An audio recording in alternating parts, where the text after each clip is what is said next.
हजाज मुकद्दस में मनासिक हज की अदायगी। मस्जिद निमरा से दिए गए खुतबे में मुसलमानों को इंसानी हुकूक की अदायगी और किसी से ज्यादती ना करने की तलकीन, एक दूसरे के साथ ताउन और इसार का जज्बा अपनाने की तरगीब, अपने मुल्क के कवानीन की पासदारी भी शरई तकाजा करार। महंगाई की चक्की में पिसते आवाम के लिए एक और बुरी खबर। अगले माह से प्रोसेस शुदा और पैक्ड आटा, दाल, चावल, चीनी और मसालों पर 18% सेल्स टैक्स आयद होगा। चेयरमैन एफबीआर ने सेनेट कमेटी को आगाह कर दिया। वफाकी वजारतों और इदारों को पेपरलेस करने का मिशन। वजीर आजम को ई ऑफिस सिस्टम के निफाज से मुतालिक पेशरफ पर ब्रीफिंग। वजीर आजम ने काम मजीद तेज करने की हिदायत कर दी। सिंध की अदलिया में मदाखलत की कोशिश जरूर हुई, लेकिन किसी मखसूस केस में दबाव नहीं डाला गया। Chief justice Sindh high court का मौक़िफ़।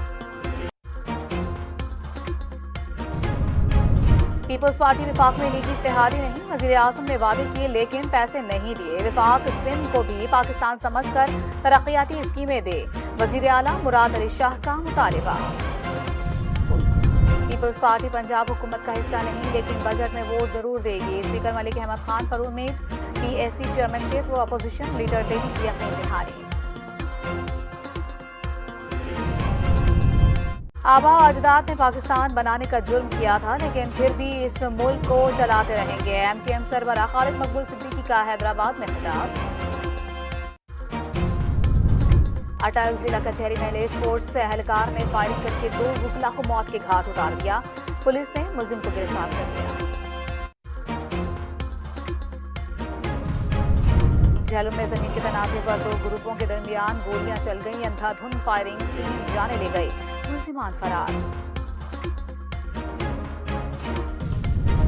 मिटियारी में भिटशाह के करीब कौमी शाहराह पर तेज रफ्तार ट्रैक्टर और वैन का तसादम। एक शख्स जान से गया, 20 अफराद जख्मी। गिलगित बल्तिस्तान की स्पॉटिंग चोटी पर 2 रोज कबल लापता होने वाले जापानी कोहपैमा की लाश मिल गई।